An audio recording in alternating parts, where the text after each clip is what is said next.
What up, gang? This is KenZerk, Kanzillion, Zika Milligan, the Villain Feeling Trilligan, and we are back on Fate Stay Night Remastered. Last episode, Archer bitch ass betrayed us. Damn! We linked up. We linked up with Tosaka, where we got to come up with we came up with a plan, and that plan requires that we go speak with Ilya.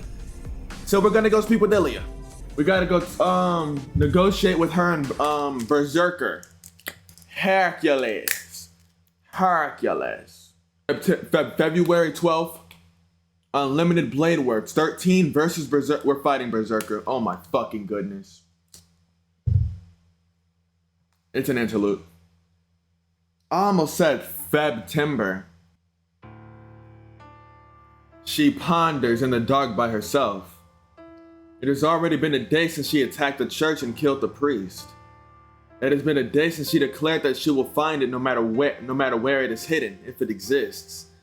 It may not be the case for other servants, but there's no way someone as well versed in magecraft as her cannot find a holy relic like the Holy Grail.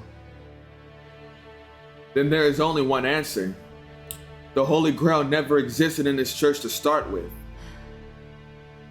Letting out a small sigh, she puts her finger on her temple. When she closes her eyes, the heavy darkness weighs heavily on her whole body. That is simply a scream. It is not someone else's. The scream comes from her body and mind, telling her that she's in a critical state of fatigue. It has already been a month since she was summoned. During that time, she has done her best just to win. Her master is an ordinary person without a magic circuit, and she herself is the weakest of the servants. In order to make up for that shortcoming, she abused magecraft that was prohibited. She has been exploiting the citizens. She has been manipulating the ley line using human sacrifices and the threads of magical energy that she placed throughout the town. That is the cause for why she was called a witch when she was alive. But she had never used them before. She should have never used them. She had no intention of doing the forbidden. So, why did she end up using them for such a meaningless kill fest? Oh. She became a heroic spirit for her own revenge. However, she understands that it's meaningless to use the magecraft that diminished her to being a witch. She only uses trivial magecraft. It was her creed to inflict certain curses that people refer to as disasters. They could cause people to destroy themselves with their own greed and return to their true selves. That was all the revenge she could manage. So what caused her to stray from her path so much? It's all for the Holy Grail. It is natural for me to go crazy for the Holy Grail that can grant any wish.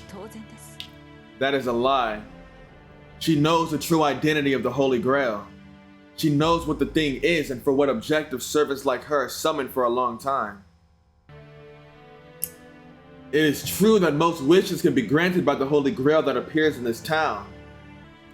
It could allow her to stay in this world as a physical entity instead of a heroic spirit, thereby allowing her to live a second life as a human. However, how stupid. What meaning is there for such a thing? She mutters and closes her eyes. She empties her mind. For a moment, she temporarily lets her guard down and rests her mind. She hears the sound of rain. It was a moonless night.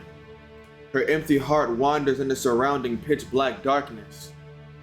That is where she met him, with a bloody body and frozen limbs. That coincidence was a miracle among miracles.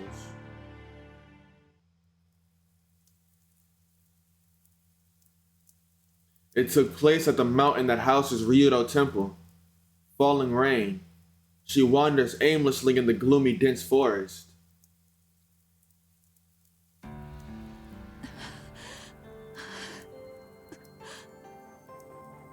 She leaves behind traces of blood. In her hand is the dagger that breaks contracts. The purple robe was wet from the rain, and her limbs had turned white from the winter rain.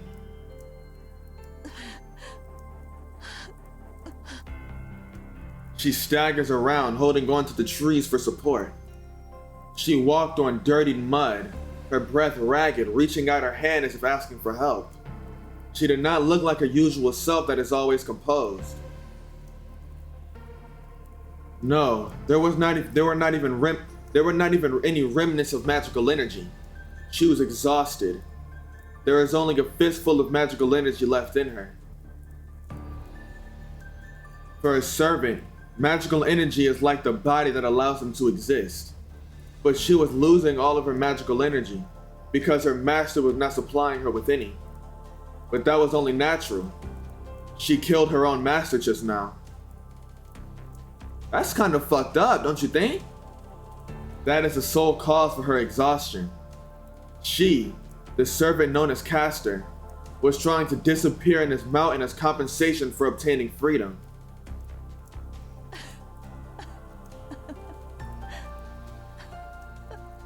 A dry laugh. It is funny that her body is falling apart after she stabbed her vulgar master in the back. Moreover, it is also funny how she underestimated her connection with her master. She had done well. Her master was a legitimate master. He was in his 30s, had an average build, and didn't have any notable characteristics. He didn't have any intention to fight, but dreamed only of winning. He was a man that only waited for the self-destruction of the other masters in the shadows. That man didn't trust Castor. He disliked Castor as a skilled mage, and he insulted her for being inferior to other servants. She gave up on him after a few days. She acted as an obedient servant and continued to fulfill the man's self-esteem. As a result, she made him use up his command spells on simple, meaningless things. She told him he did not need his command spells. She made him believe that she would pledge her loyalty to her master even without the command spells. In conclusion, it was his fault for believing her. Yeah, he's a fucking dumbass. I don't blame Castor here. If my master was that fucking stupid, I'd kill his ass too. The master used his 3 command spells on meaningless things, and he was killed by Castor at that moment. It was easy. It was unpleasant for her contract with that man to still exist, so she finished him off with the contract breaker. But she had made a mistake. Servants exist due to the supply of magical energy from their master. But it isn't just about obtaining magical energy. Servants are only allowed to exist in this age because they're connected to a human from this age. In other words, to lose one's master, their passport to this age, means being deported to the outside world. Damn, they beefing with Trump. I'm sorry. That was inappropriate. Especially with what's going on right now. That was very inappropriate. I apologize. However, one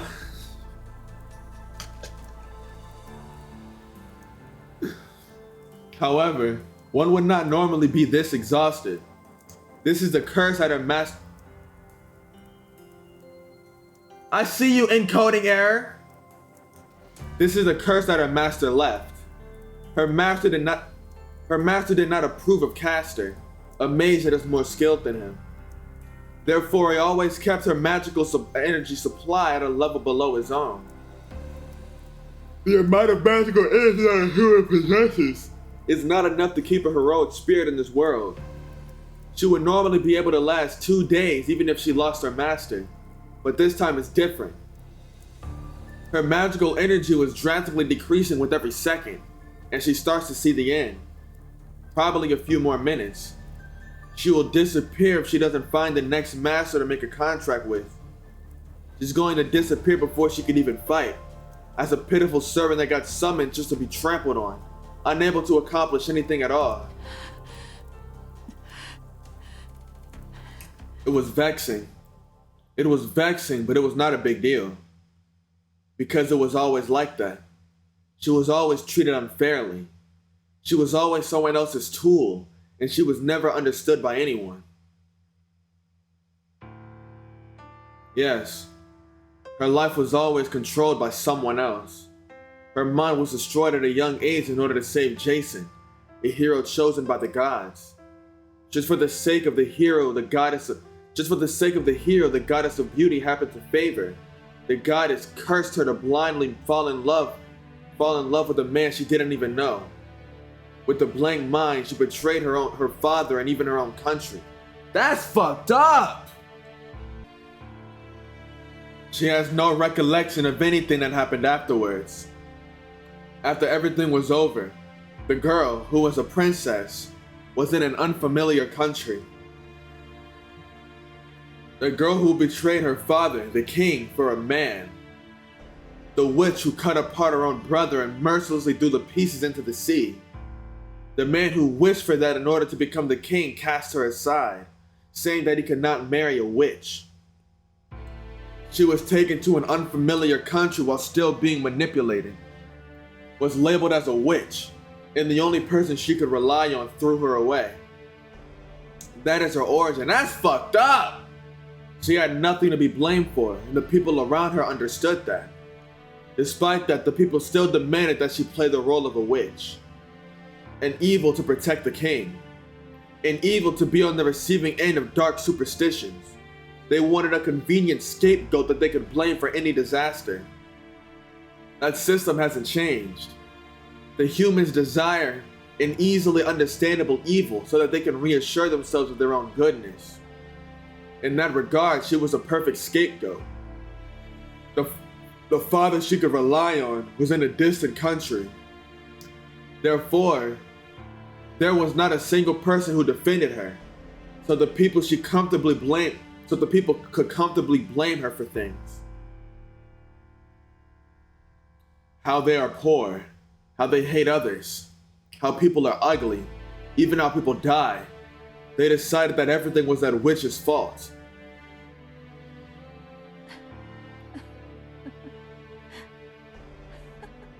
That's why she just accepted it. Since she can only live as a witch, she decided to live like a witch.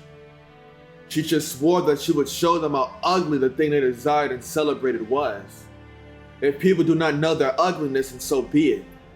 They can stay ignorant, go to hell for their own crimes, and suffer forever. They will not be able to get out of hell. They can only suffer as criminals for the rest of their lives, since they do not know what crimes they have committed. That is the meaning of existence she has imposed for herself. The role that they gave to the girl, who had been called a witch, and never had free will.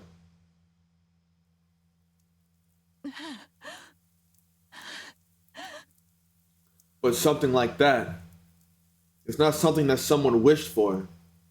That is the same for her. She just continues to seek revenge without any wishes of her own. Yes.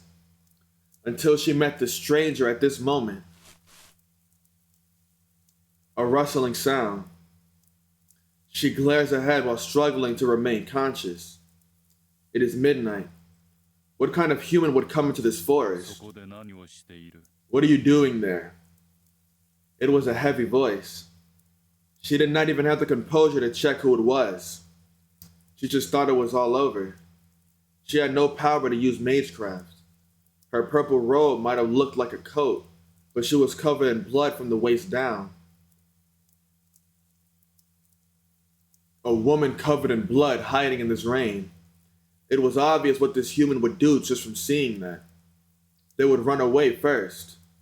What would they do after that? They would either report it or pretend they hadn't seen it. Either way, it did not matter to her, as she could not move as she wanted to. That caused the last of her spirit to give out. Her final moment was lonely and cold, just like the end of her true lifetime. Or so she thought.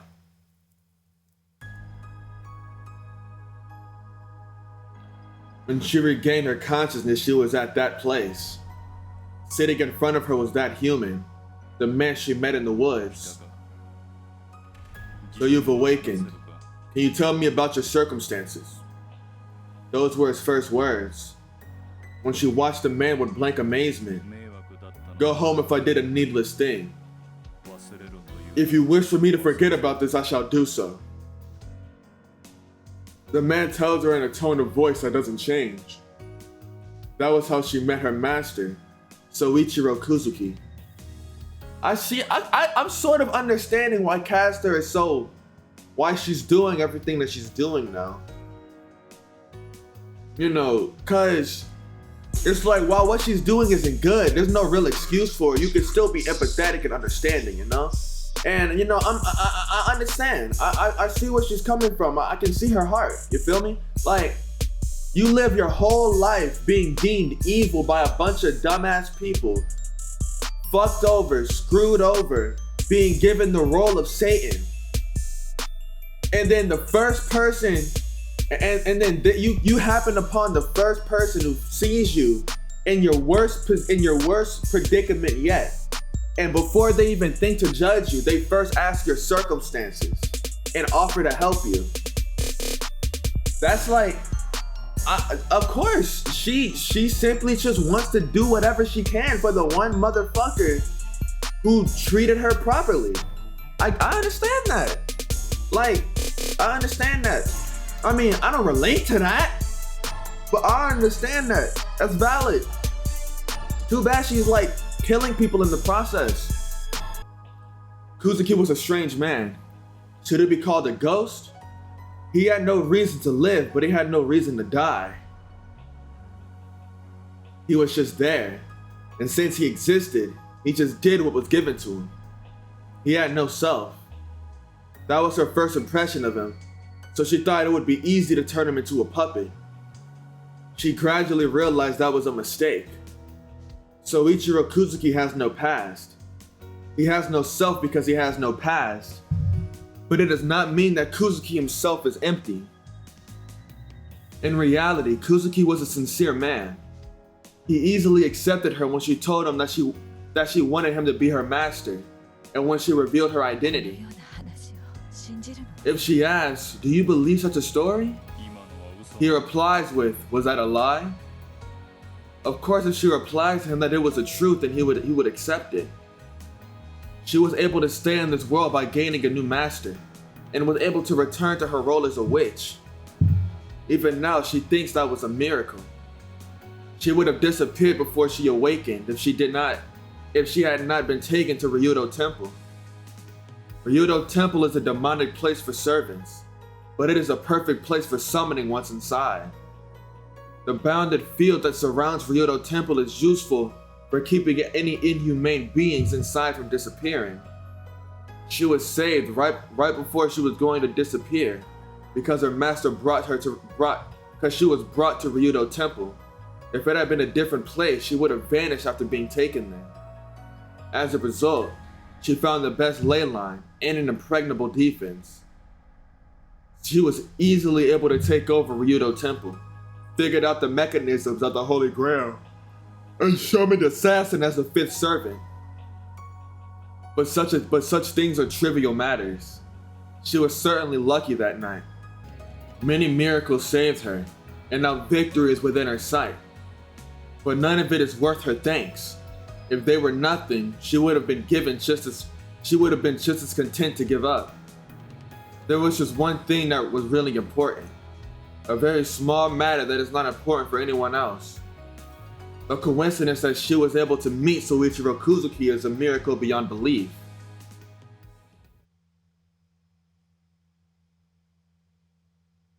But even that's not going well. No, she sighs that nothing she does goes well. Her master won't be happy even if she does such a thing like this. He has had no interest in the Holy Grail from the start. If he had a clear wish, she would do her best to grant it, but Soichiro Kuzuki has none. A one-sided relationship. They do not get along well. Even the fact that the relationship is like that shows things aren't going well. So the mummy hunter became a mummy, huh? Even the rare witch is pretty fragile. She turns to the intruder. It is not her master standing there. It is the knight in a red cloak, Archer, whose identity is still unknown. Archer, I thought I ordered you to keep watch outside. Yeah, about that. I didn't see any enemies around from what I saw. I got bored, so I came to see what was going on in here. I would assume so. Our only enemy is Berserker. Even with him, we will go attack them ourselves once Saber has fully surrendered. There are no enemies to fear now that you have changed sides. Did you not come to my side knowing that? Who knows? Don't you think I only wanted to break my contract with that master? Don't you think I didn't care who my master was, as long as it was someone other than that master? Archer's frivolous talk has some truth in it. But what does that mean? Does that mean Archer had no intention of betraying, but betrayed his master only because he wanted to break his contract with Ren Tosaka? I see. So you did not like protecting that brat. It is true that us servants are generally unsatisfied towards our masters. It is natural for you to run out of patience. No, she was perfect as a summoner, but some miscalculations occurred. And Caster, let me warn you, do not think that every servant is the same as you. At the very least, Saber and Berserker were satisfied with their masters. A righteous hero can only be summoned by righteous people. Why tell me that now? A twisted master calls for twisted heroes? You do not need to tell me such a thing. That is right. The quality of a servant changes depending on the summoner. Summoners with dark shadows in their mind cannot summon heroic spirits who are on the side of light. In that regard, she and Ryder are not heroic spirits. A twisted summoner calls for twisted heroic spirits. Just as Ryder was once a beautiful being, so too is Caster once a pure being. It is ironic that the heroic spirit that Caster summoned was a fictional hero.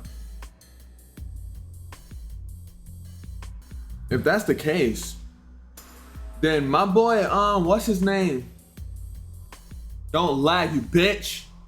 That mean my boy from Fate Zero, he was really the GOAT for real.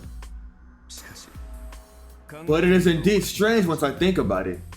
You and Ryder are the kinds of beings that oppose heroic spirits, yet you are still summoning servants. Well, the Holy Grail does not differentiate between good and evil. I guess it summons any human spirit that has power, huh? No.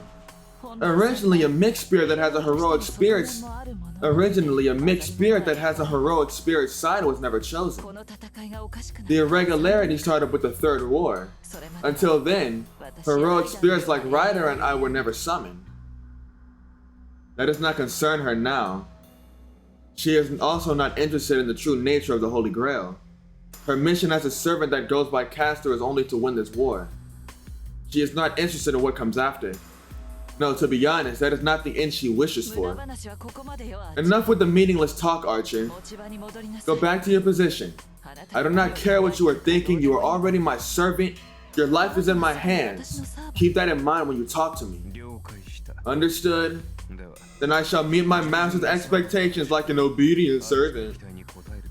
The knight in red goes up to the stairs with an unchanging tone of voice. She watches him in silence and takes a deep sigh.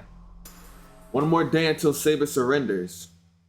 She has not been able to find the Holy Grail as of yet, but she'll be one step closer to the end once Saber joins her ranks. What will happen once the war ends? Caster shall make every wish come true with that power. Continuing to live as a witch, since she swore to when she was alive, wouldn't be so bad. But there will be no reason once the war ends. Even if she still has the will, her owner will have no reason to be her master anymore. I will obtain the Holy Grail soon.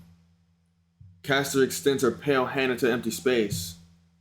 Her long and hard work is about to be rewarded, but her expression is like that of a criminal who is about to be executed. I love when villains are made like relatable. Not relatable, but like understandable, like you can empathize with them.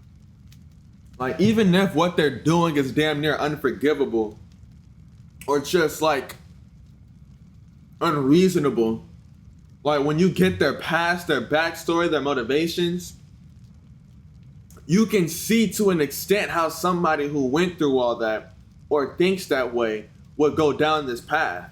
You feel me? I saw many corpses.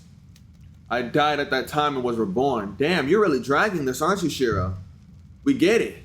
You got into a fire and you mentally died inside. I'm sorry, I'm fucking around. I don't have repentance about the path I took. My eyes lost their hatred. My hands lost their anger. My feet lost their hope. And I lost myself there. I lost everything. It is not because I gave up that I accepted that nothing would be saved. I just found out that it's natural. It's just that dying people will die and survivors will survive. I laid down on the mountain of rubble and gazed at the spreading ruins. I understood everything then. I thought I understood everything, but I still thought about it. If I can save everything here, how wonderful would that be? That is what I admired. I just thought that it would be nice if no one had to suffer. I tried to become a hero of justice for that sake. It was easy to understand and it seemed like an ideal way to live. That's why I aimed for it. I can see where I had to be, and there are many ways to get there. I just kept on running, wanting to get as close to it as possible, even though I didn't know what was right or wrong. Many paths that I took were crooked, and my destination was only getting farther away. I'm taking the long way. I had been repeating this for 10 years since I got saved by Kirisuga. But I won't regret it. I'm not skilled like Tosaka. I will take the wrong path and lose many things at times. But I can't disregard them as meaningless. I have to show meaning for why I survived, for the sake of things I've trampled over and things that won't come back. I won't lose for that sake.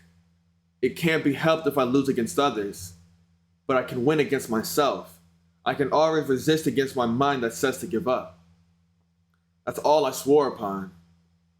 There's only one thing that I believed in and wanted to believe in.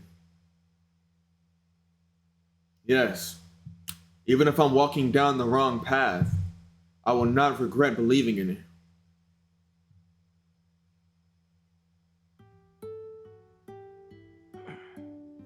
Some real shit. Low-key, man, low-key, Shiro always has some real shit to say, bro. I'm awakened by the light pouring in from outside. It's before 6 a.m.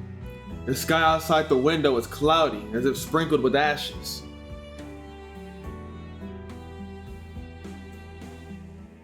I get ready and leave my room.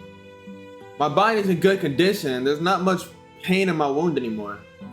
I shouldn't be a burden to Tosaka like this even if we were to engage in battle.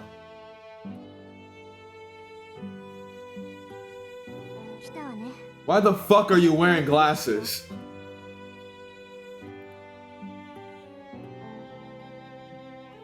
You're here, are you ready, Shiro? I'm ready, but Tosaka is transformed. What? You look like a newbie soldier who stepped on a mine and can't move. Are you not ready yet? No, that's not it. Don't you look different, Tosaka? Huh? Oh, these. I put them on when I do detailed work, so don't worry about it. Well, I guess that's fine if she says so. Wonder what kind of mazecraft this is and that makes it look so wrong yet so right. Alright, we're heading to the forest on the outskirts. It's a huge sea of trees that is unkept and far from the city. It has rejected human intervention for a long time, so the forest is big and wide. You know that every year a few people go in there without proper preparation and get lost, right? I nod silently. Our destination is the Einsburn Villa that is said to be somewhere in that forest. That girl, our fate stay night is decided. Our fate is decided whether or not she lets us stay the night. I'm sorry. Our fate is decided the moment our negotiation with Iligasville breaks down and we end up fighting. We can't call for help and it'll be difficult to run away. We can't escape from the forest alive if we don't fight that giant berserker. Then let's get going. I stayed up all night estimating where it might be, so we should be able to find it in half a day if all goes well. We'll take a taxi to the highway, so get the money ready. Why am I paying? She picks up a Boston bag full of things and starts walking. Huh? I go after her with my bamboo sword bag in one hand. But Tosaka, money for the taxi is fine, but does that mean we'll be walking on the way back home?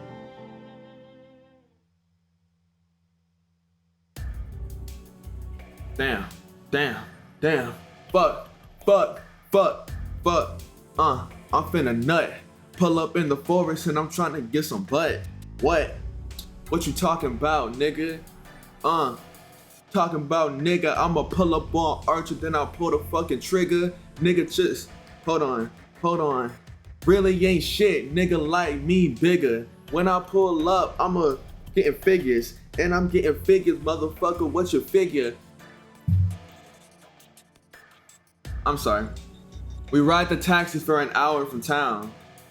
We ride on the endless hallway, passing several mountains and reach the entrance of the forest. Of course, there are no paved roads in the forest. We walk about 1 kilometer from the highway and finally reach the entrance of the forest. I knew it wasn't going to be easy, but I can't help but get nervous once I actually face it. The forest is dark even though it's daytime. The tall branches that cover the sky shut out the sunlight, and it's hard to see more than 10 meters ahead, let alone the end of the forest. Hey Shiro, sorry, but can you walk ahead a bit? That's fine, but you're the one who knows where that girl is, right? I don't think anything good will come from having me go ahead. I complain as I enter the forest. Then... What the? I just felt a shock! I pulled back my foot reflexively. I only felt numb for an instant. The numbness itself is subtle, and it hurts way more to stub your toe on the dresser. Well, it's basically like a static shock. I knew it. I'm sure it's only for identification, but it seems like she has the whole forest under her surveillance. Oh wait, hold on, isn't that bad? That means we set off the burglar alarm, right? Then... I don't think that's a problem. We didn't come here for a surprise attack, we came to talk. It would be in our favor to let them know we're coming. Oh, be careful. You'll feel a bit of a shock. I know. I saw it happen to you, so I know. Tosaka waves her hand and steps into the forest. At that moment...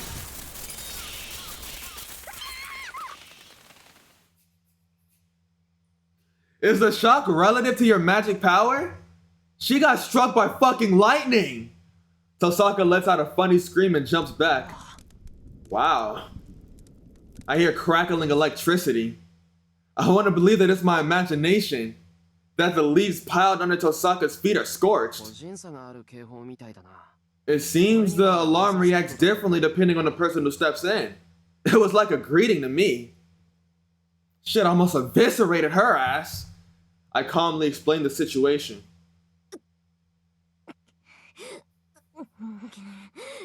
What?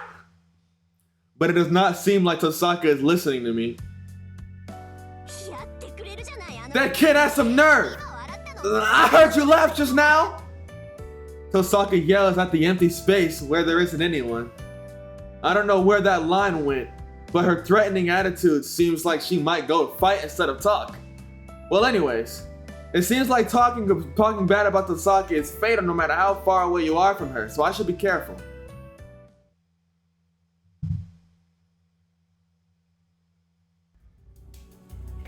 We walk through the forest. We're the only living humans among these infinite trees. I don't hear the breathing of any beasts, and the plants in winter are lifeless as corpses. The endless sea of trees that seem to go on forever makes me constantly feel apprehension. Ilya, take care of your fucking garden, damn!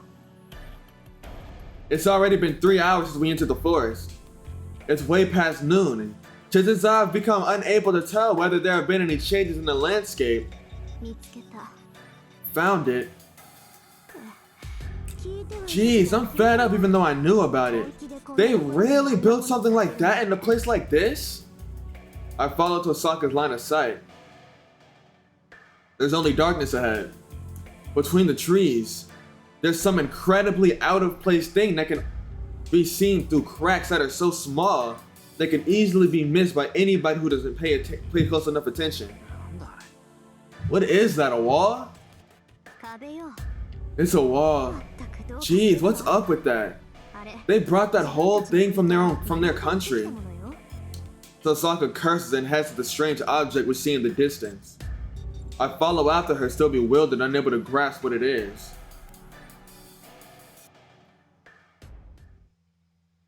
We get out of the forest. The forest that seems to be endless abruptly ends. No, it seems like the traces of the forest vanished, as if they're carved out, just like this part with the big spoon. Carved out just this part with the big spoon. The gray sky curving above us is so high that I can't see everything. A huge dome-like space. This is more like an underground kingdom instead of an open space. Damn. That was Ilias Veal's dwelling. An old castle built in the middle of the forest. It is a solitary castle in the forest that has no visitors. It's too big for that girl to live in, and it's too lonely to live in alone. Anyway, it does no good to falter here. According to Tosaka, Ilias Veal knows that we came here. We should go confidently from the front entrance to show that we don't have any enmity. Alright, let's go, Tosaka. Tosaka? Tosaka looks up at the castle with an alarming expression. Her side profile looks as tense as it does when she's confronting an enemy. Tosaka, is there something bothering you? Yeah, there's someone else other than us. Of course there is. This is where that Ilia girl and Berserker live.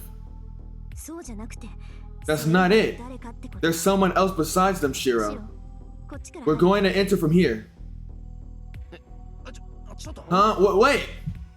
Without a chance to stop her, Tosaka starts running to the big tree by the wall. No, that's not all. Tosaka grabs onto a branch and skillfully climbs up. I look up in astonishment. Tosaka looks around the castle and she jumps and kicks at the castle's second floor. A shattering sound. A window breaks and the red figure disappears into the castle. Come on, hurry! Something seriously wrong with this castle. Jeez, aren't we here to talk? What's done is done. I climb the tree and jump into the second floor of the castle like Tosaka.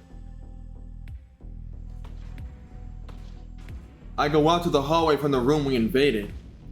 Before I can even marvel at how magnificent this place is, the abnormality Tosaka mentioned earlier grabs my attention. The sound echoing is definitely the sound of battle. The sound of swords clashing. But is a storm-like sword fight like this even possible? Even the most intense sword fight that I've witnessed so far, the one between Saber and Berserker, didn't make these kinds of sounds. Then I suddenly realize, that doesn't sound like your average sword fight. This is one against many. There is literally a war going on somewhere in this castle. There's no doubt that one of them is Berserker. This castle is Ilias Veal's castle. If a battle were to occur, it would only be when Berserker is attacking an intruder. I start running. The sounds are echoing from below. Judging from where the sounds are coming from relative to our entry point, the battle is in the center of the castle, in the reception hall. I run through the unfamiliar castle. This isn't the time to be exchanging opinions. I don't know what's happening, but it feels like it will lead to permanent consequences. I run down the stairs. The fierce sword fight is happening close by. Alright, this place connects to the hall's atrium. Tosaka checks the end of the passage. The hallway splits at a T junction, and both seem to lead to the terrace at either side of the hall. Let's split up here. I'll go from this side so you go from that side. It's better to split up than stay together in one place. With the way we are now, we don't have any way to escape if we're found. We don't stand a chance either way. So we'll split up. If we split up, even if one was found, there's hope that the other can manage to escape somehow. Tosaka goes down the hallway facing east. I nod and go down the other hallway. The other hallway on the other side facing west. She suddenly stops me. You know, right? Whatever happens, don't do anything. We don't have the option to fight right now. Run away as soon as you think it's dangerous, okay? Run away even if one of us gets caught. Saving others comes after you save yourself. Her voice is suppressing her emotions. That sounded more like a plea than a warning. Damn. I go around and come out onto the terrace of the lobby. I see Tosaka emerge from the opposite side of the terrace far away. She immediately takes cover and peeks out to see what's going on while hiding. The instant we look down the hall, we both suppress our voices. Is it fucking Gilgamesh? I know it! I was like, it's not Archer. He's over there. It has to be Gilgamesh, bitch ass. Shinji, why is he here? Shinji stands atop the rubble in the corner of the lobby, observing the spectacle with joy. No, that's not it. That's not the surprising thing. Right now, the truth that I have to accept right now is the battle that Shinji is observing.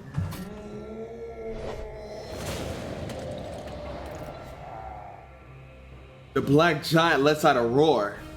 The swinging axe sword stirs up a cloud of dust and crushes the rubble into powder.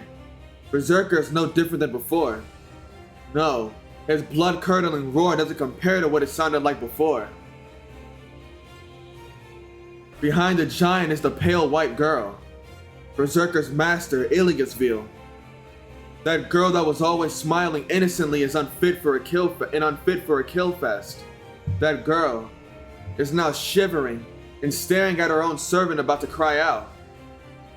Her pale face is desperately trying to deny the despair in front of her. Someone help me. That's what the trembling lips of the Snow White girl seems to say.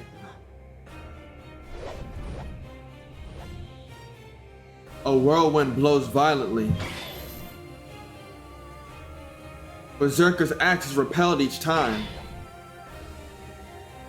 In the center of the hall, by the noble phantasm of one servant reigning at the throne of rubble. The countless numbers of swords dance. Each one of the weapons appearing behind the man is undeniably a fatal weapon.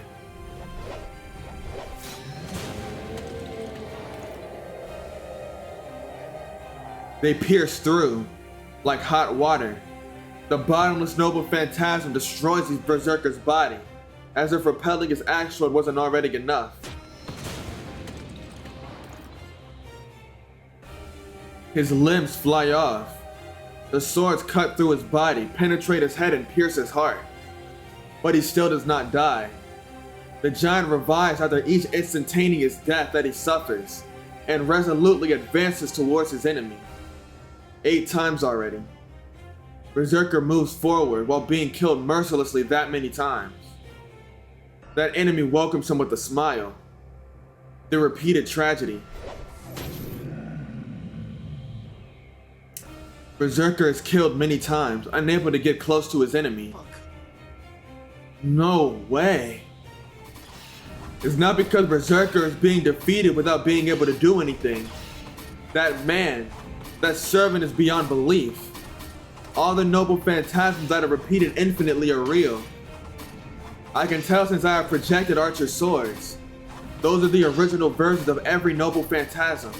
The ones from before they became legends. Who could he be? Being a heroic spirit who was able to retain so many weapons. No, first of all, there should be 7 servants. Then he's the 8th one. Is he the one that shouldn't exist? I can't breathe. Berserker is nothing less than astounding. A body made out of steel and that superhuman strength. On top of that, he can regenerate on the spot even if he dies. He's not an opponent that can be matched. The 8th servant doesn't retreat from such a monstrous opponent and overwhelms Berserker with the repeated magic swords and holy swords. When I look up, Tosaka's face on the other side was also pale. It's only natural. The space below us is a land of death. We'll die instantly if we enter it. No, more than that.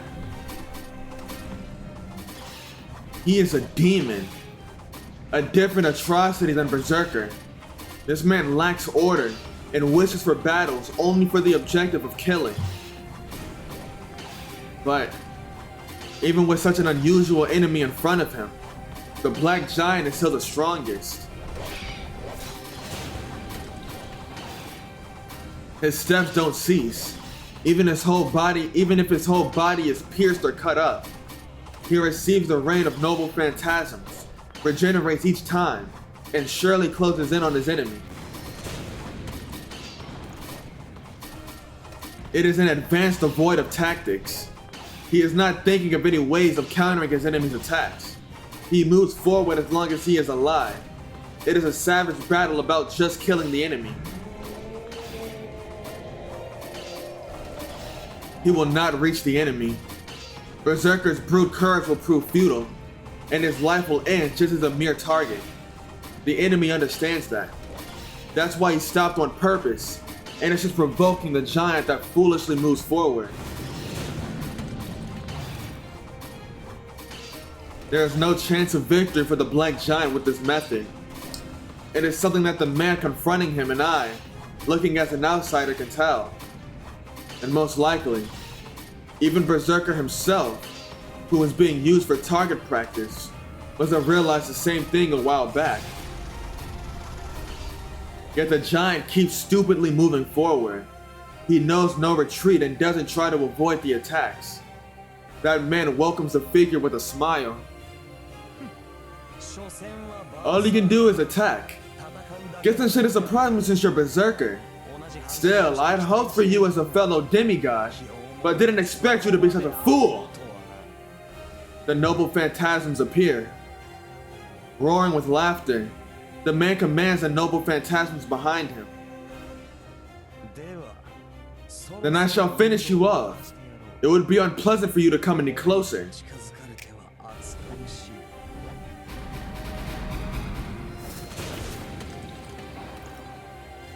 At his signal, the numerous noble phantasms attack the giant. The giant repels a majority of them, and at the same time a majority of them take his life. The Black Giant shakes. The body of rock starts to fall, but the giant holds out and shakes off the noble phantasms clinging all over its body. What the? The astonishment comes from that man. The Black Giant gets rid of the swarm of noble phantasms and closes in on his enemy. His body is already a corpse. The Black Giant advances with what should have been a hopelessly fatal wound. That is the result of a strong will. It is not the madness due to being Berserker. The giant is facing this hopeless battle with a strong will. That stupid target's the that stupid target that's only got its sides going for it still intact? The magic bullets are fired mercilessly. Repelling them with his axe sword, the giant closes in on the man with his body slashed and his legs pierced. He most likely won't reach the man. Yet for him to still challenge himself while understanding that, he must have something that he cannot give up. What is he moving forward for? The servant fights for his master to protect her life. That is why the giant did not retreat. He could only move forward as a shield to protect his master behind him, the frightened girl from the reign of noble phantasms. The giant resumes his foolish advancement. It is because he knew that he could only defeat that enemy while protecting Iliasville by taking all the attacks himself. And if he's able to reach his enemy, then that is when he wins. It was that kind of battle from the start. That man has to kill the Black Giant before he reaches him. And that giant has to approach the man before his life ends. That is the battle where whoever accomplishes their own goal first survives. The giant is aware of that. Even if that is a battle that he had no chance of winning from the start. He lets out a roar. Coming out from his 10th death, the Black Giant runs. He charges towards the man, stirring up rubble like a bull challenging a matador. You servant! Numerous arrows are released. Did he get used to it from the repeated deaths, or was it his final charge? The giant repels all the arrows and closes in on the owner of the noble phantasms. The axe sword is swung.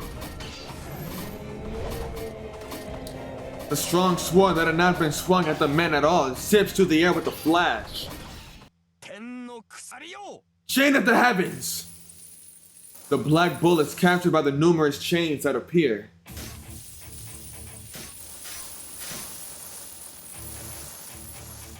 What kind of noble phantasm is it? The chains that suddenly appeared in mid-air lock up Berserker as if binding space itself. The chains tighten Berserker's arms and twist him in every direction. As the chains wrap around his whole body, they continuously get tighter and even try to squeeze his rock-like neck off with tension. Jeez, you still won't die? These chains once bound the Bull of Heaven, but even they do not seem to be enough to finish you off. The man's voice. The hall is filled with the creaking sounds of the chains. It must be Berserker's strength. The giant tries to cut off the chains that control space itself. Even if it initially sounds impossible, there's no doubt that giant can accomplish it. And of course, the man understood that as well. No! Come back, Berserker! The girl screams. Iliasville uses a command spell to command Berserker to retreat by force. But the giant is still captured by the chains and unable to move an inch. Why? I told you to come back inside me, so why? It's useless, you puppet. Not even the gods can escape these chains. No, the higher the divinity, the more they become prey. This was originally made just to discipline the gods. I will not allow teleportation through a command spell. And then, the man points to the giant as if to signal the end. An astonished girl's voice. It's over. This time it really ends. Bounded by chains and therefore unable to defend himself, he gets annihilated by the noble phantasm 22 times. The black giant goes silent as he's forced to assume the shape of what can only be described as a strange statue. There's no need to even check whether he's breathing or not. Even if he was a great hero that overcame death 10 times, he should not be able to get back up after experiencing over 20 deaths. Yes, even if he is alive, the giant should not have enough strength to even breathe. And the battle ends. It was known from the start who was going to win. Berserker could not win against that servant. No servant can be a match for that man as long as they are a heroic spirit. Heroic spirits each have their own weaknesses, which have been preserved from their time as living beings. By extension, each servant's origin story is their weakest point. Then what would be the result of having a heroic spirit face off against someone who possesses all the noble phantasms, including the one that ended their life as a human? This is the result. Even if he may have been a stronger hero, he cannot win against that man as long as he is a heroic spirit. No! No! Berserker! The ghostly white girl runs to the black giant that became a corpse, and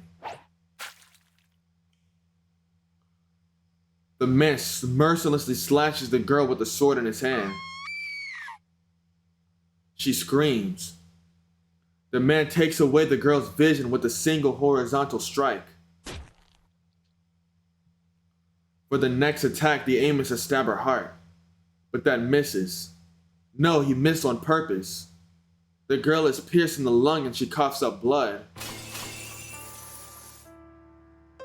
The chains are broken. The black giant breaks the chains and launches an attack on the man. The man stabs a slow-witted target. The spear pierces his heart. He finishes off the giant with a spear similar to Lancer's noble phantasm, Gaybold. Then it ends. The black giant dies for sure this time.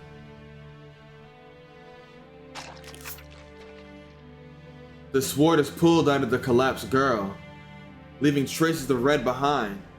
The girl crawls over to the giant that is no longer moving. Watching in delight, the man walks forward. He threw away his sword. He will use his bare hands to finish off the dying girl. I'll die. I'll probably die. I'll die for sure this time. That servant has no logic. He will kill anyone in his way. If I don't get away from here before he finds me, I'll surely be killed. So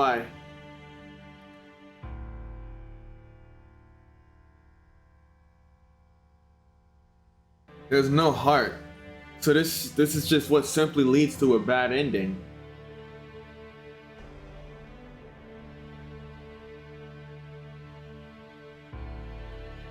I know we're gonna die, but I need to see where this goes at least. If it's a bad ending, then let me see the bad ending. If it's not a bad ending, then I chose the right thing. But I just feel like this is what Shiro would do. This is what Shiro would do. So I'm gonna choose what I think Shiro would do. Cause I don't know what the fuck to do. Like, that shit is bothering me. Like, just hearing how he did her was fucking with me a bit. Cause I'm like, come on, like, that's a little girl, man. But let's see. My frozen body bursts out. My feet lift me up and my arms grab the railing at the same time. I'm about to jump out. Stop right there, evil dog. Fucking out. At the same time, I see Tosaka's face as I do so. She's biting her lip in frustration, glaring at the tragedy happening below us. I know. It's obvious Tosaka wants to stop him as well. But we'll be the one killed if we do so. There's no way we can stop him. That goes the same for me. I know that it's stupid of me to die trying to save that dying girl. I don't give a fuck about that. I can't leave that girl be. That's what overtakes my mind. I jump over the railing. Tosaka and Shinji both looking and surprised at the intruder, but that man doesn't even see me jumping down. The man reaches out to the girl in white. Stop, you bastard! I yell at the top of my lungs.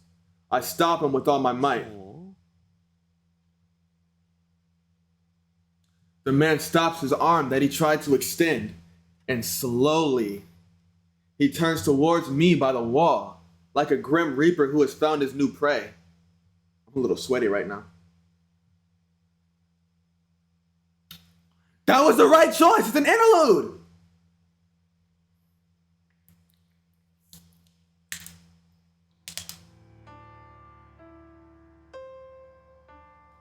Going back over a month, he was summoned to this world before anyone else. He was not summoned to this country, a faraway foreign country. The ground is constantly covered in white. The sky is always gray and the castle is built hidden in the mountains. It is always winter in that land. Coldness and, oh, okay, this is Hercules. This is Berserker, because I recognize the scenery from Fate Zero. Coldness and stagnation, barrenness and longing.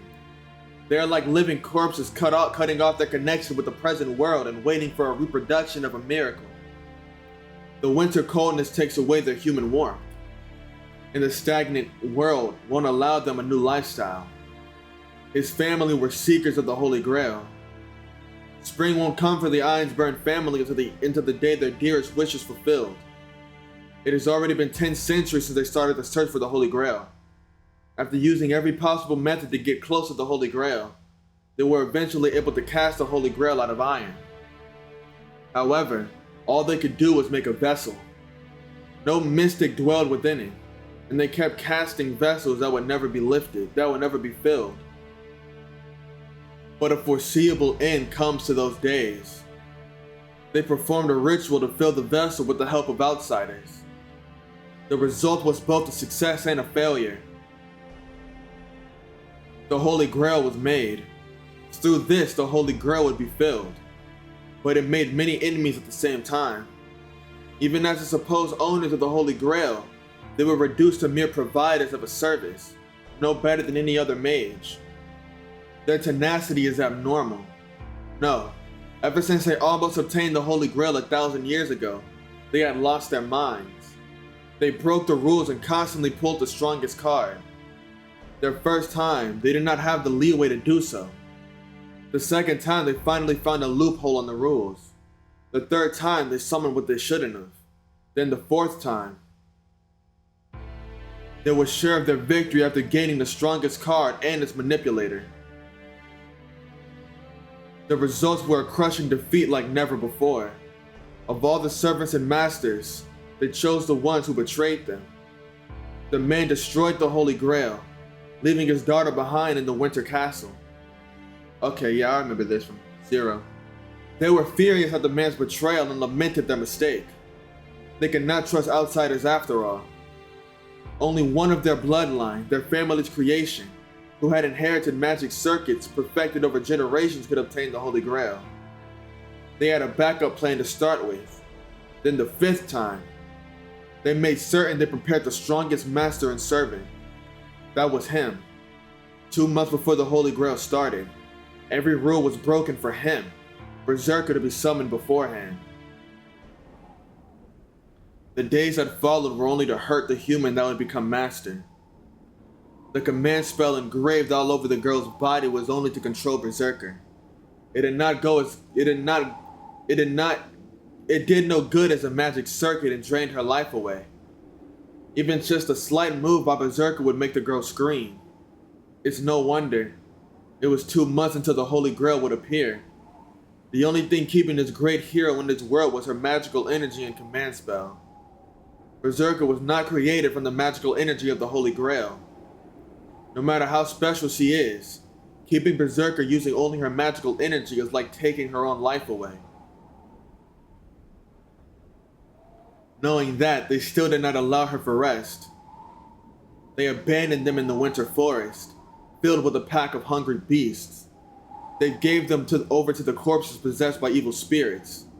They were even thrown into the wasteland, where they disposed of their failed experiments. The only way for the girl to survive was to rely on the giant, the only thing she had given. It was beyond training, it was a fight for survival, yet the girl survived. She had the giant attack the oncoming enemies. Every time she would let out screams of anguish, but had him ceaselessly eliminate everything that attacked. He himself does not know when the process became a special one to him. Despite the girl's young appearance, she hated whining. Everything that came out of her mouth was an insult. She must have instinctively known that she was going to lament. She would have become stronger if she hated the cause. The girl despised Berserker for being ugly and cursed his existence. It was natural. The girl would not have to suffer if he had not existed. She would not have been thrown in such a hell if she had not been chosen as a master. The girl detested the giant for everything and used him as an outlet for her anger. The girl got used to controlling Berserker, and by the time the Holy Grail showed signs of its appearance, the pain that attacked her disappeared. The girl took away reasoning from the giant as if in revenge, treating him as a mute, mad warrior. But he already knew that this was the girl's utmost resistance. By doing so, the girl hid her only weakness, that she could live by herself. She held her head high since she didn't need any allies, that she could trust our friends that she loved. That was her way of disguising that she had nothing to call her own.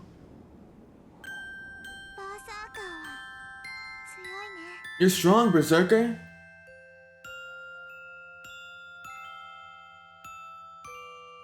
In the winter forest, the girl hesitantly touched his arm, stained red from the enemy's blood. Surrounded by a pack of beasts, the girl braced for death even if she desperately denied it. At that time, He was not able to move without an order from his master, so he was the first to become the beast's prey. The pack of beasts pierced his arteries, tendons, and eyeballs with their fangs. The girl screamed seeing that. He couldn't remember what she said then since he had his reasoning taken away. But the girl screamed not for her sake but for his. Even though he destroyed her arm every time he swung his own, she endured it so he did not die. That's why both of them were covered in blood. The giant was covered in the slaughtered beast's blood, and the girl was covered in her own blood.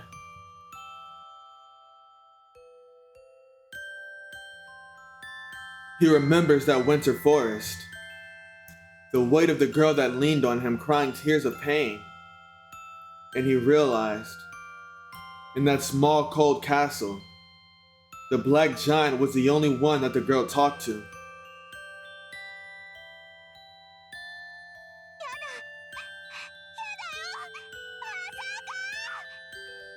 She comes into view. It was the same as that time. The girl is running to him crying, which he had not seen since she had become a master. And the man slashes her. With a horizontal slash, the blonde enemy takes away the girl's vision. Her face is covered in red. The blind girl runs in spite of that, tripping over rubble. The slender body falls. There, the enemy's sword is swung. The sword misses her heart. Her lung must have been pierced, and the girl is coughing up blood still on the ground. It is not an instant death, but it is fatal. The girl is left with nothing as her vision is taken away. Her lungs are broken and she even lost her servant.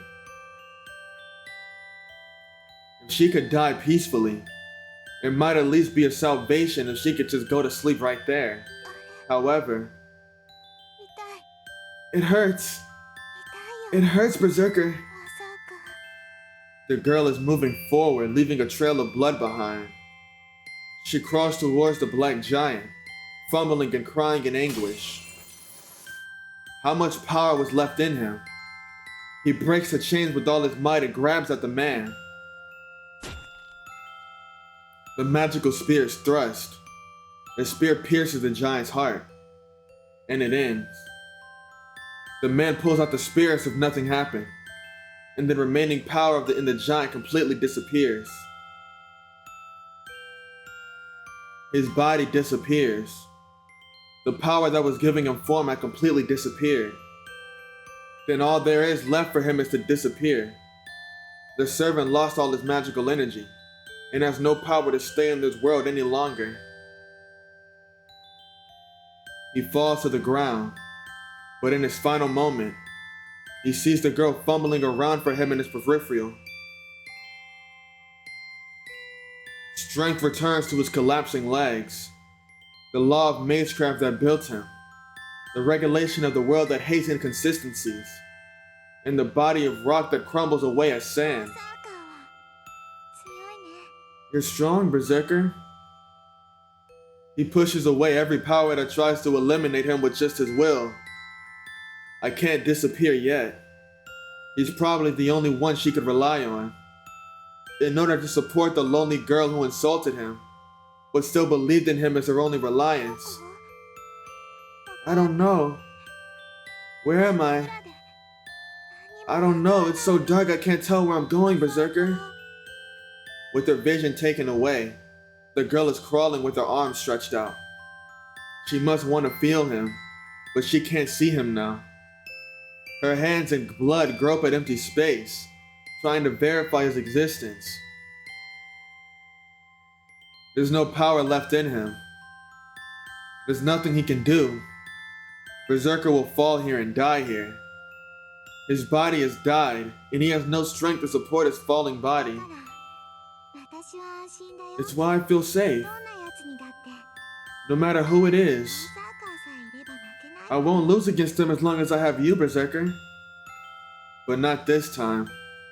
His mind is dead. Supporting his body with a mind and a will that should no longer exist, he leaves this world. His body has not fallen, still invincible. as if to say that his body cannot give up until the end for the sake of the girl that relies on him. And the girl reaches him. The hand that was only grasping the air finally touches something. Coughing up blood, the girl clings onto the hard body. She cannot see anymore, but she can still feel him.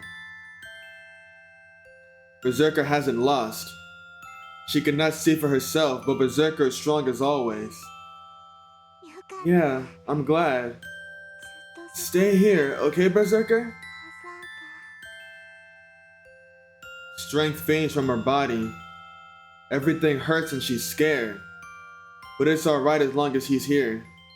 He's always protected her. He was scary, but he was really nice. His big body is like a father's, so she really wanted him to pick her up at least once. It's dark, but I'm not scared. You're strong, Berserker. I can be relieved if you stay like this. She rests her body on him. She feels like a hard and big hand is placed on her head. It's probably true.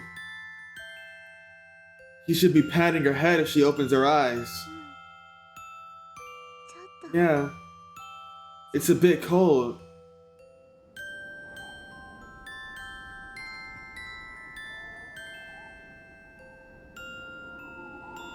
Her body is cold. Recalling the forest from that time, the girl laughs. It was a long time ago already. Recalling the giant that protected her even while getting injured, she happily falls and loses consciousness.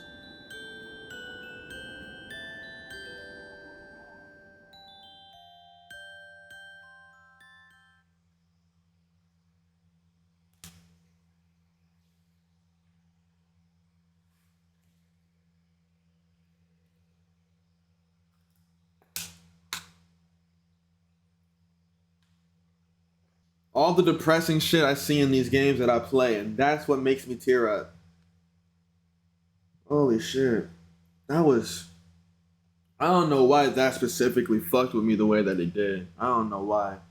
But that fucked with me. The man reaches out to the girl in white who peacefully fell asleep. Stop, you bastard! I yell at the top of my lungs. I don't consider my own danger of what could happen to me. The man stops his arm that he tried to extend. Behind him is Shinji, surprised at my intrusion. He smiles ominously. My shaky throat speaks before I can think. However, there's no way that man will stop.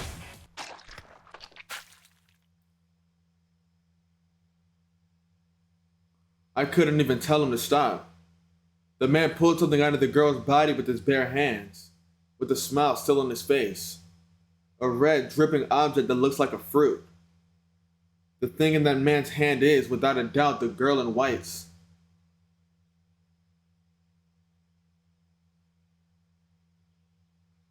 My mind burns down. I lose my sanity as fear of being killed and hatred of wanting to kill him gets muddled. So he had an audience. I understand how you want to observe my gallant figure, but... The man still holding the red thing in his right hand. I don't see it.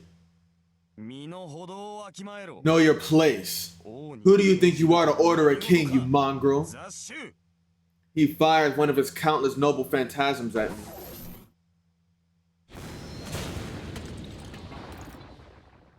The terrace falls. The man's noble phantasm goes through the wall of the castle and destroys the hall's walls.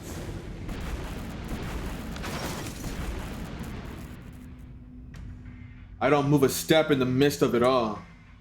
I don't care about the rubble that falls from above. I don't have the composure to run, and I have no intention to run. It doesn't matter whether a big piece of rubble grazes my back. I can't think of taking my eyes off that man right now. Oh, so it's Saber's master. His red eyes react to my enmity. My blood boils. I'll die in the next instant. There's no way I'm not afraid of that.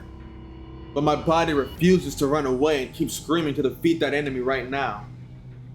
The corpse of the girl that was killed mercilessly keeps ordering me not to forgive him. It's only natural for me to lose all reasoning. My mind churns from the contradicting desires of life and death. You seem to have a will to fight, but there's no use talking about it. You're worthless without saber. A sword appears in the man's left hand. The sword is raised mercilessly and should come down to kill me. Even then, I keep staring at the enemy. I can't think of showing my back to that man. Hold on, I know this guy. The man's sword stops. Shinji, who is watching from the other side of the wall, starts walking to the center of the hall with light steps. Hey, it's been a while, Emiya. I didn't expect to see you here, so I'm a bit surprised. The man doesn't move. There's about 10 meters between us. Would I be able to get near him? Even Berserker could not close this distance. Oh, are you so scared you can't even talk? Well, I understand how you feel. I was the same with Ryder. Yeah, that's right, that's right. Man, I'm glad you let me go at that time, Emiya. There's nothing I can use as a weapon, but I don't care. My mind is clear right now. I don't feel any uneasiness about projecting his swords in this situation. Hey, I'm telling you to look over here. I slightly shift my gaze in his direction. I face Shinji while keeping the man in my vision. That's right. So you do know who's the most important one here. I gasp a little. It's not Shinji's words, but rather the unexpected serious manner in which he says them. So that's how it is. You do know, right, Emiya? You'll certainly die like this. How out of place. Why say something that's so obvious now? I didn't get to introduce him yet, but that's my new servant. He's more amazing than Ryder, right? Shinji puts his hand over the man's shoulder, and with a delighted face. Beg for your life, Emiya. I might consider it. He says some nonsense. I refuse. I have no doubt. I answered right away without showing any hesitation or showing any signs of even considering it. Fine. Then you can die here. Shinji jumps back. The man, still with a cold expression, finally brings his raised sword down. That's it. I won't guarantee your master's life if you even move your finger an inch, you servant. And the man stops his sword again. Everyone looks up. Everyone in the hall turns their attention to the girl standing at the terrace. Tosaka's hand is faced towards Shinji. Even though Shinji doesn't have the aptitude of a mage, he should know what that means. Tosaka is serious. If that man brings down his sword, she will kill Shinji as retaliation. Tosaka! Why are you here? Tosaka doesn't answer, but just keeps her aim aligned on Shinji. What? Are you really gonna shoot me, you murderer? You're the one who killed first. Well, whichever it is, it doesn't matter. Shinji, the right to kill and to be killed are the same. You should instinctively understand that as a human, even if you're not a mage. Shinji weakly retreats, being glared down by Tosaka. At that time, the guy is watching in delight. He looks at Tosaka as if to belittle her. Then, I feel like there was a strange vibration that took over the hall for an instant.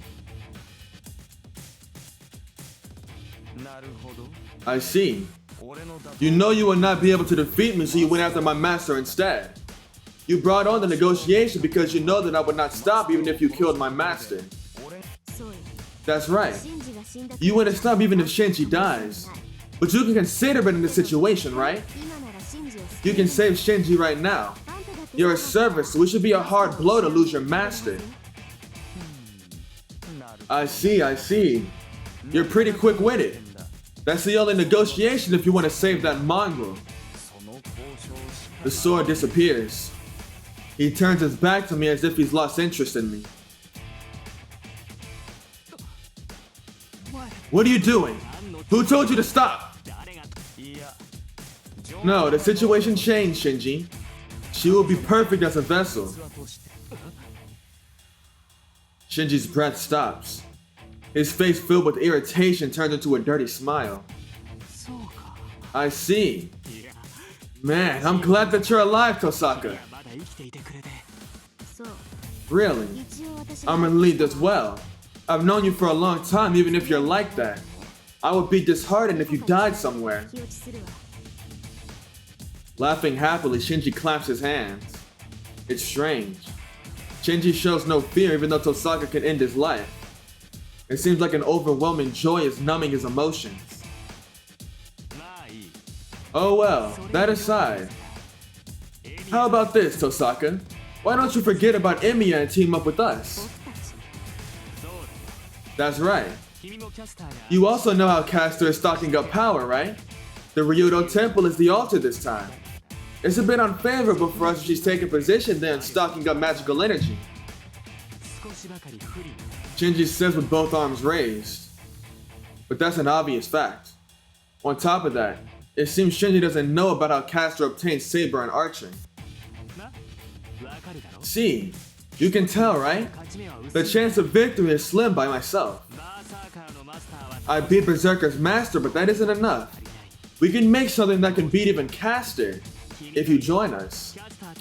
Shinji invites her with confidence. To that, I refuse, Shinji. I don't know who you're connected with, but I have no reason to follow a guy that is obviously being used. Tosaka refuses him without twitching a brow. Can't you tell? I'm warning you since I've known you for a long time. But you should get the intelligence to observe what's going on around you. You're the only person that thinks Shinji Mato is a master. Don't you realize by now that you don't have talent as a mage? You! Shinji's face twitches. Tosaka's harsh words must have made him forget that his life was in her hands. Do it, Gilgamesh! Kill Emiya and Tosaka! Shinji orders to his own servant. What? I told you to kill them. It should be easy for you to kill them before I get killed. No. Unfortunately, we're out of time. It will rot if we let it be any longer. The man shows Shinji, who is closing in on him, the thing in his right hand. A red lump. It's a thing that he took out of the girl, still throbbing. Shinji grits his teeth in vexation. Damn! Don't regret it, Tosaka. I won't let you be on my side now. Shinji runs towards the front entrance. There's one person left. After the man slowly watches his master being angry. So that is it. You have a good friend. He says delightfully and leaves the hall filled with rubble.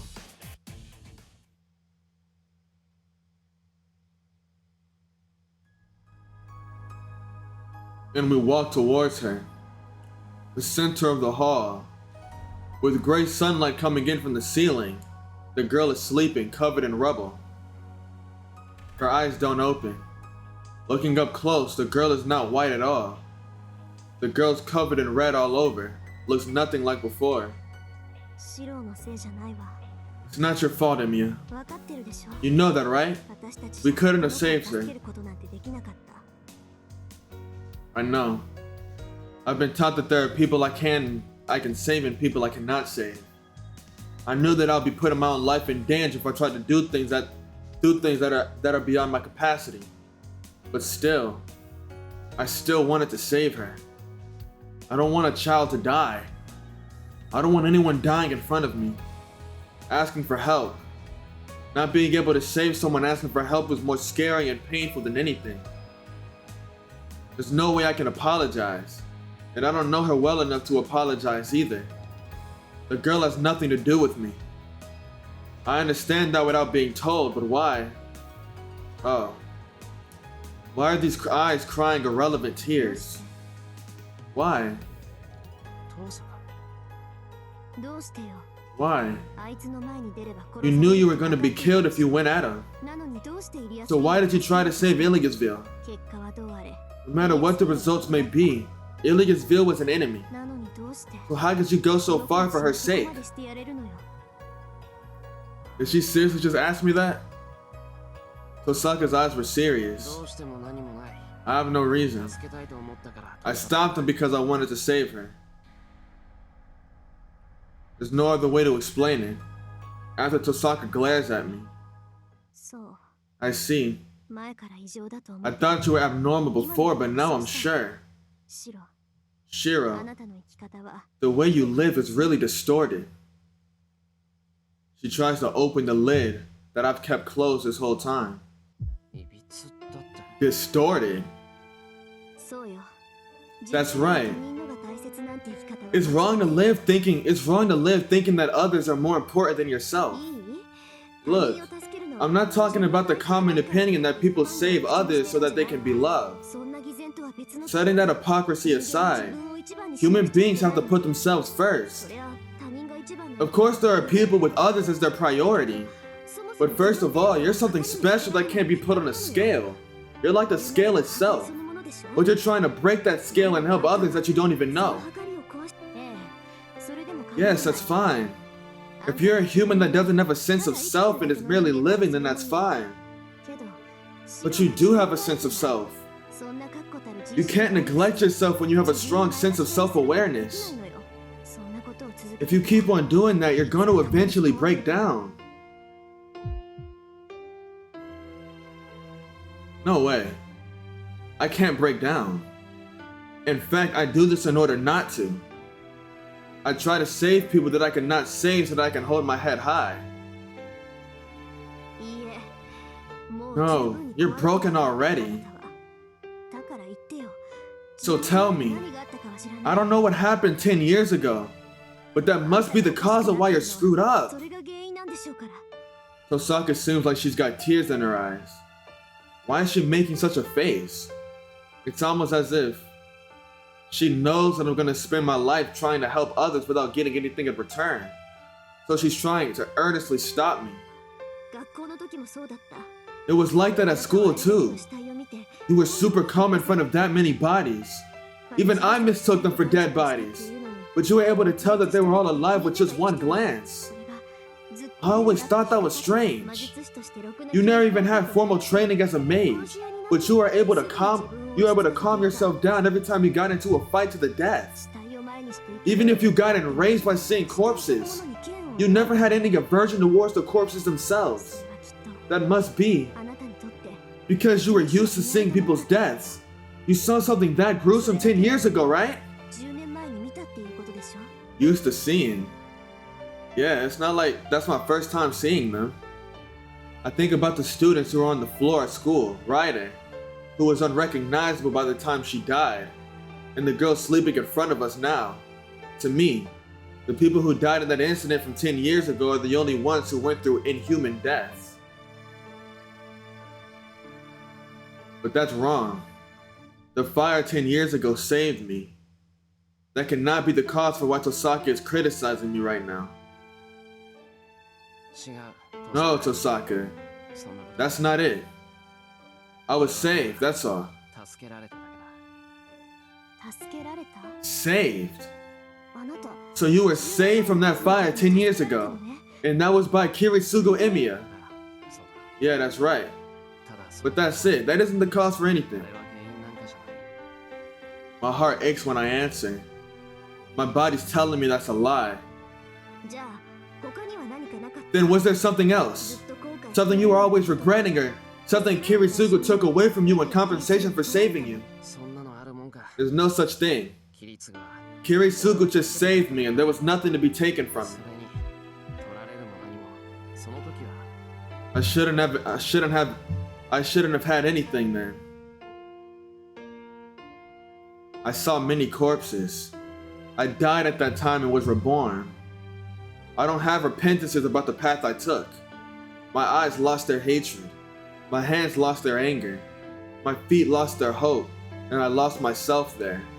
So why? How did I gain the strong sense of self-awareness that Tosaka speaks of? That is, I had accepted death. I knew that I was going to die. Even though my body was saved from the situation, there's no way my mind could have been saved as well. At that time, I just admired something precious, still empty inside.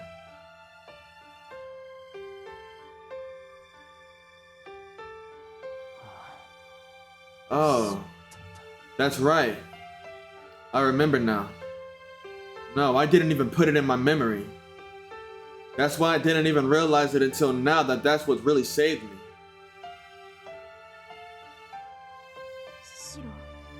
Shiro.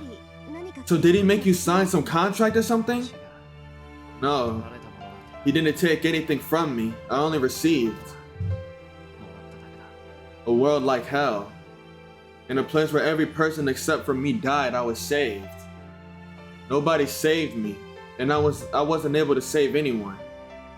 In my final moment, he granted me something that I thought was a miracle.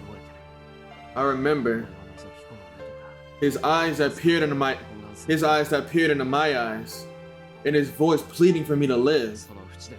On the verge of death, I thought not about how I was saved, but the fact that someone was there to save me was such a wonderful miracle. That's why I admired it. I had nothing left, not a single thing. That's why I ended up admiring the figure that appeared right before my eyes. That's why I only had that. That's the only emotion I had while being saved. I was happy, I cried. That's all I could think about. So that's the only emotion I could create. Yeah, you're probably right. It's twisted to prioritize others over myself. There's something seriously wrong with the procedure. But I'm the only one who is saved. I thought about it at that time, that if such a thing happened again, I need to save everyone in place of all those that I couldn't save then. I'm telling you, that's crazy! Look, if you are saved, take care of yourself. I'm sorry for those who died, but it's just a coincidence that only you were saved. Then appreciate your luck. You suffered that much, it would be a waste if you didn't have fun. Tosaka is seriously angry. Yeah, that makes me really happy. I finally realize now that since Tosaka is that kind of person. The question I've been wondering about all by myself. I wanted to become a hero of justice, so I always tried to help others. I noticed that there was something wrong with that method, but I couldn't understand what. But that became clear so easily, thanks to the person who gets seriously angry for my sake. What? Do you still not get it even after saying this much? You seriously make me mad. If you're really that dumb, I'm gonna break off for... No, I get it. I said that you're right. But I can't listen to your warning. There's something wrong with me, but that's fine. Because there's no way that wanting to be of help for someone else can be a mistake. So, I answer her with as much gratitude as I can.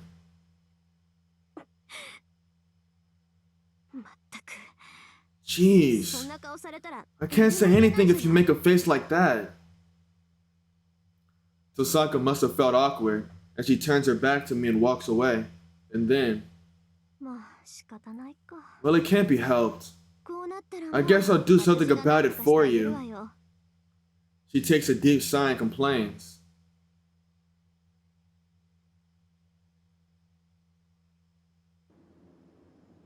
The sun sets. We return to the hall by the time the gray sky is tinted a crimson color. The girl's corpse is not on the mountain of rubble. Tosaka and I just buried her in the courtyard. Perhaps because that's what always happens to servants. The black giant's remains had weathered into sand. But even if it was just sand, we still buried it in the same coffin as the girl. Well, do you have any ideas on what to do now? I'm thinking the situation got worse again. I have to sort things out a bit. Yeah, our strongest enemies, alias villain Berserker, are gone. But some weird guy appeared instead. There should only be 7 servants summoned. But he makes 8, right? Fuck. He makes 8, right? He doesn't look like a servant that exists, but I wonder how Shinji made a contract with such a guy. The 8th servant, huh? I don't think the man who brought Shinji along could be treated as a servant. A heroic spirit who absolutely absolutely dominates other heroic spirits. He has a seemingly endless supply of noble phantasms and is a demon without any human emotion. Gilgamesh. He's a hero who appears in ancient Mesopotamian myths, right? Yes, the half-god and half-human hero. The king of Uruk and seeker of immortality. He's said to have been a tyrant who ruled everything in this world, but I didn't think he was that crazy.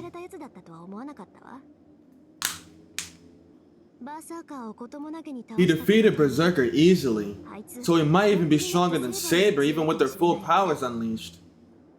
Tosaka's voice doesn't sound sharp. It doesn't seem like it's because the new enemy that appeared is tough. What's wrong, Tosaka? You seem like you want to say something. Yeah, kinda. He was strong. He has that many noble phantasms, so his power is first class, right? But I was wondering how it actually is. I don't feel that much of a difference between him and Berserker. She ponders. Wait. Does Tosaka not realize how strong he is? No, he himself is about as strong as Saber or Berserker, if not weaker. First of all, the strength of heroic spirits depend on how famous they are in their territory, right? There aren't that many people here that know about Gilgamesh. That's true, but the change in ability based on popularity is not that big. It seemed to me like that Goldie is breaking the rules. Tosaka's calling him by a strange nickname. Well, that aside, he did. All the noble phantasms he had were real. No, they must be original weapons that the noble phantasms are based on. Gilgamesh is the hero of the oldest myth and the king who indulged in every possible luxury. If that's the case, it's no wonder he possesses all the originals that are the basis of myths from every land. Oh, then what? Were the noble phantasms that he used not noble phantasms but just weapons? I'd assume so. His noble phantasm itself is most likely his warehouse. His warehouse where he kept all the treasures he collected when he was alive is his noble phantasm. I see. Then it's natural that Berserker couldn't beat him. Heroic spirits each have their weak point. If he has the originals of all the noble phantasms, then he can just bring out the one that is his opponent's weak point. That's right. If there's a chance at victory, it would be that he has not fully mastered each weapon yet. If he is not a bear that can master his own weapons to his fullest potential, like Saber or Lancer, then I feel like there's still a way to win. Well, that aside, hey Tosaka, this has nothing to do with anything, but why is he a Goldie? Oh well, you know, he had golden hair. What are you saying? Then you would have called Saber that too, Goldie. It sounded like you said it with a lot of meaning behind it. I think you said it because you noticed something else, right?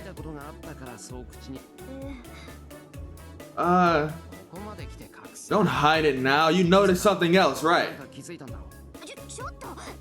You're wrong. It's nothing serious like what you noticed. So don't cry so much. Yeah, right. You wouldn't call him Goldie for nothing. Come on, spit it out, Tosaka. I want as much information as possible right now. I stare at Tosaka. After a few seconds, Tosaka must have given up and she let out a big sigh. Wait! During the prologue, didn't Tosaka run into him when he was talking to Sakura? She must have recognized him or something, right?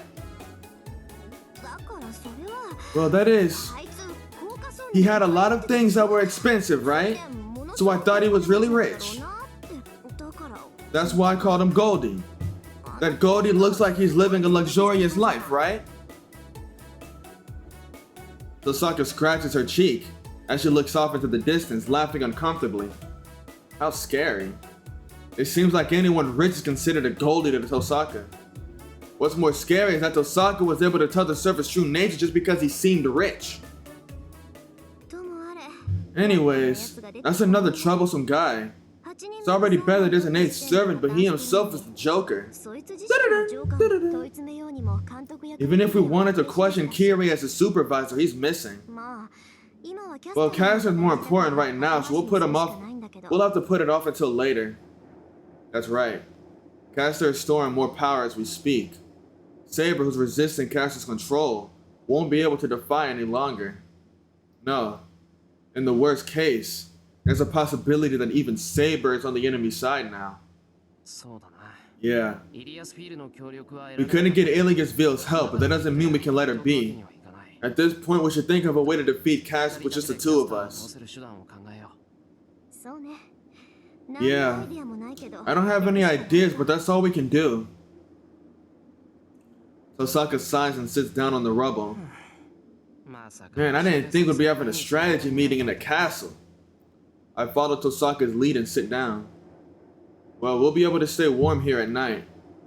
We might even be able to find the magic items Iliasville had. And the moment we let our guard down. Don't do it. You're gonna defeat them just by yourselves? That's impossible, you fools. A fed-up voice echoes from the front entrance. Who is that, Lancer? We jump to our feet right away and face the front. I figured. Since that night, huh? It's been great to see you both hanging in there. Lancer! I quickly concentrate to connect my magic circuit. The man that appeared is definitely Lancer. He speared my heart that night 10 days ago. I can't let that happen again. I need to at least let Tosaka escape before he swings that spear. Shiro, get away, I'll distract him, so you run to the second floor. Tosaka, run, I'll hold it back so you run outside. Hold on. It seems like you weren't listening at all when I told you to value yourself. She lowers her left hand as she had pointed at Lancer and points it at me. But even if she threatens me like that, I also have complaints. Don't be ridiculous. I refuse saying that I won't listen to your warning. It's my role to do fistfights. It's my second time fighting him, so I'm more suited for it than you. Yeah, right. He's a foot soldier. How can I, the ranged attacker, run away from an enemy without ranged weapons? That's why. Can't you tell it's over if he gets close to you? It's fine. Just back me up from a distance. You idiot. I can't back you up. Unfortunately, I don't have any magecraft that's precise. It's obvious I'm gonna blow you away along with him. Oh, don't come out with that destructive trait of yours. First of all, why do you always try to be so flashy? Try doing something modest for a change. You really can't brush off what Cassie said when she said she didn't need you. What? They're fighting like newlyweds. And we argue for a few minutes trying to push each other away. Just about when we start to wonder about how this started and start to get tired. We notice Lancer observing us with a smile at the entrance of the castle. Oh, are you done already? I'm in no hurry, so go ahead and finish. You should let out all your complaints. I cough in regret and glare at Lancer. I take a half step forward and Tosaka is slightly behind me. Jeez, there wouldn't have been any problem if he had been like this from the start. Oh, hold on. I'm sorry to say this after you've reached your agreement, but I'm not here to fight. I just couldn't ignore you guys. I came to butt in so that I can help you out a bit. What? Hold on. What did he just say? Did I mishear you? It sounded like you just said you'd help out.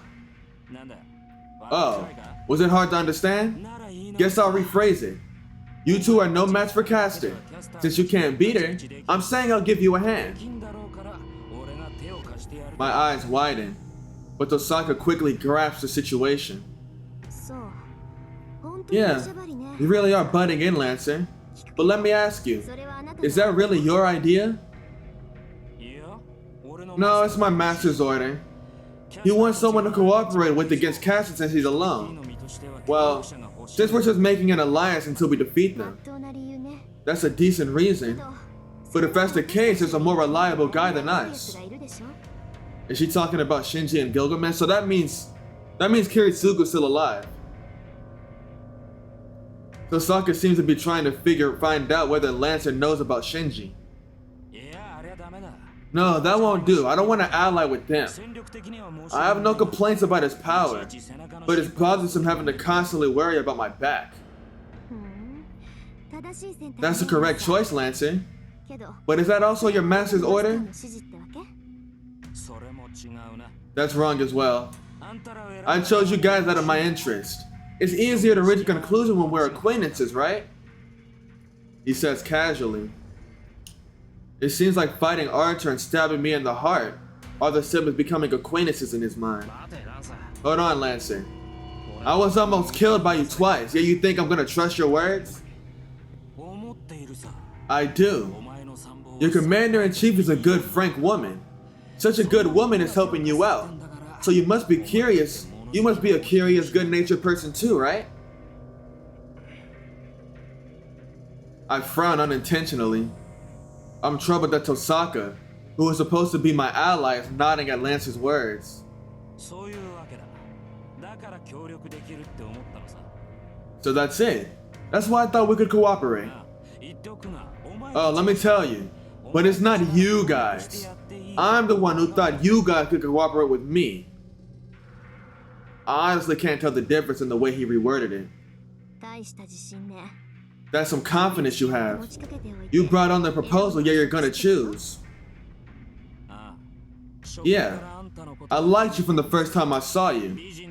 You're beautiful, stubborn, and brave. If I'm to have a female master, I want one like you. Lancer looks at Tosaka with cool eyes. I don't like him for some reason. Fine, I'm up for it. But it's not decided yet. If Emiya can't trust you, then we'll have to break off negotiations. You heard her. What will you do, kid? Your character's being tested. Lancer looks at me, trying to suppress his laughter. My answer is... Alright, this has a heart attached to it. So I'm gonna say I don't mind? Does that give us the heart? Yes, sir. We have to accept his offer. I don't mind is what I was gonna say anyways, but it got us a heart, so W. We have to accept his offer. Even if he is an enemy, his argument is correct. Tosaka and I alone can't beat Caster. But there should be some hope if we have Lancer's help. However, alright, I'll believe your argument. But under one condition. I'll accept your help in defeating Caster and will trust you. But what? You want me to tell you who my master is? No. Even if we're cooperating, stay away from Tosaka, bitch ass nigga. That is not what I expected him to say. The air freezes. Lancer becomes speechless as if he was completely caught off guard. I see. Of course. That's way more important than my master, right, kid? He starts laughing as if it's the funniest thing he's heard. What, is that bad? Just letting you know, I won't let you have Tosaka, bitch ass nigga. Of course not. It's not bad. In fact, I see you in a whole new light. Wow, that's great, young lady. This kid's head over heels for you. What are you saying? We're not like that. Yes, we're just cooperating. Are you sure about that? You get on my nerves. What's with that know-it-all face? Come on, say something, Shiro. Tell him we're just cooperating. Hey, say something, idiot. This is as if we actually like each other. Hey, it's not as if. You guys are already in love with each other. It's obvious even to me, though you're both covering it up. Man, she'll be quite a handful, boy. Lancer makes a sympathetic gesture. Oh my goodness. This nigga is funny. I fuck with him. Well, I already know that Tosaka's a handful. I reply with a sour look to let him know that there's no problem. Well, I can handle it. Oh, how dependable.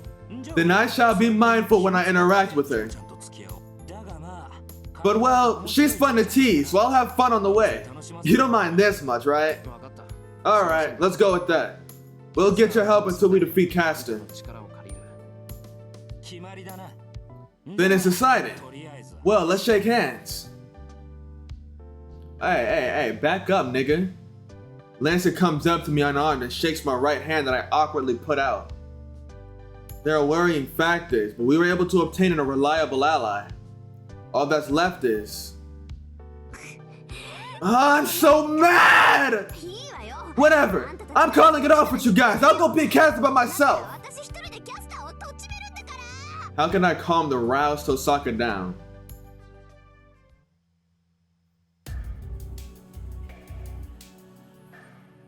We walk in the forest at night. Although we don't know what his intentions are, having Lancer's cooperation now means that we don't have to stay at the castle.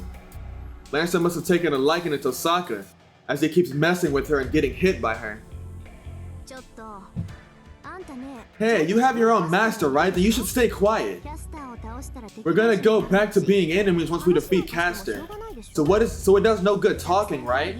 Anything other than a strategy meeting is unnecessary. Well, we can't talk because we're gonna be enemies?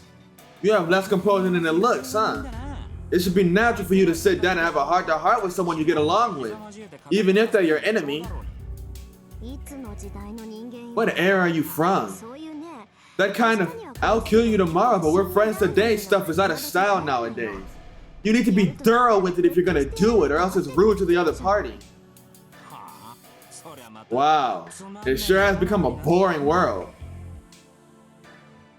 Lancer never learns. I feel like they've been repeating the same kind of conversation for a while now. More importantly, Lancer, you know what your role is, right? Yeah, I'll lead the way. You two are gonna fight Caster and her master, right? My role is to fight Archer. I'll have to do something about Saber as well in the worst case, but it should be no problem if I just have to hold them down. Lancer speaks objectively. He isn't even scared of fighting both Saber and Archer at the same time. Come to think of it, Saber told me when we were training in the dojo. She said Lancer is the best among the servants when it comes to just surviving. She praised him, saying that he had excellent agility and plentiful combat experience, that he would be an impregnable defense if he went into defense. He must have fought many battles from disadvantaged positions when he was alive. The aloof man must be a heroic spirit who ran to the jaws of death many times and survived. That's fine, but Archer and Saber aren't the only enemies. There's also Assassin under Caster. That means you have 3 opponents in the worst case. Oh, that's bad. I don't like that guy. I don't want to fight that guy one-on-one if possible. It's best to finish off a guy like that from afar. But, well, there's no need to worry. Assassin will show up to the church. How can you say so? If Caster's not going back to Ryudo Temple, then won't she also call for Assassin as a guard?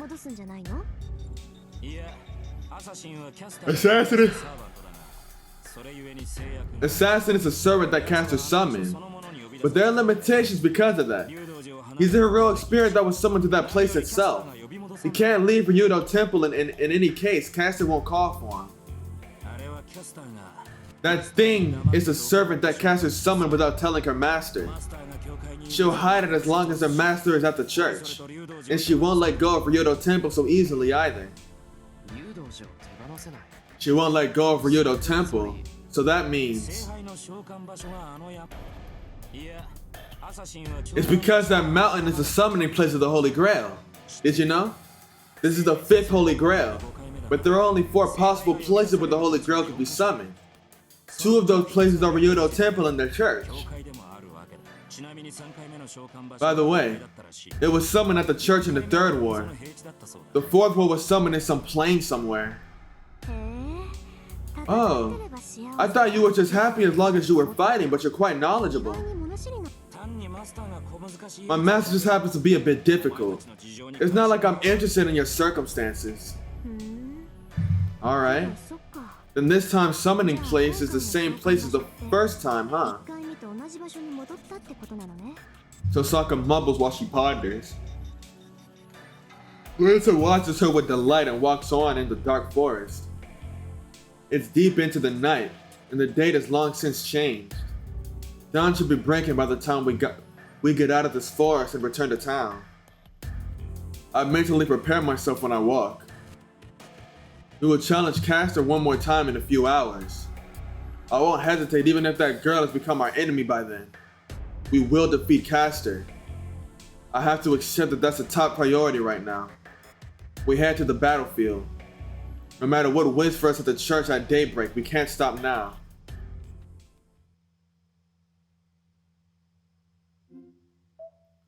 Holy fuck. Now we already had to deal with fucking Castor, Archer, and possibly Saber, and Kuzuki.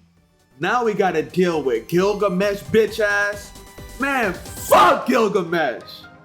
Man, fuck Gilgamesh. Man, fuck Gilgamesh. I fucking hate Gilgamesh. Y'all know I hate Gilgamesh, but ever since I watched Phase Zero, I fucking hated Gilgamesh. But I can't stand that bitch ass nigga, bro. Y'all fucking know how I feel about that ugly ass nigga, bro. I fucking hate that dumb ass nigga, bro. Anyways, that's the end of the episode. Hope y'all enjoyed. Like, subscribe, leave a comment, and read them all. Tap into the next one. We almost at the end of Unlimited Blade Work. I dead ass did not think we'd be ending this shit this damn quick. But we've only got like, what, 2 of them bitches left in an epilogue? 2 of them bitches left in an epilogue? Man, we about done. Peace out. I love y'all. Tap in.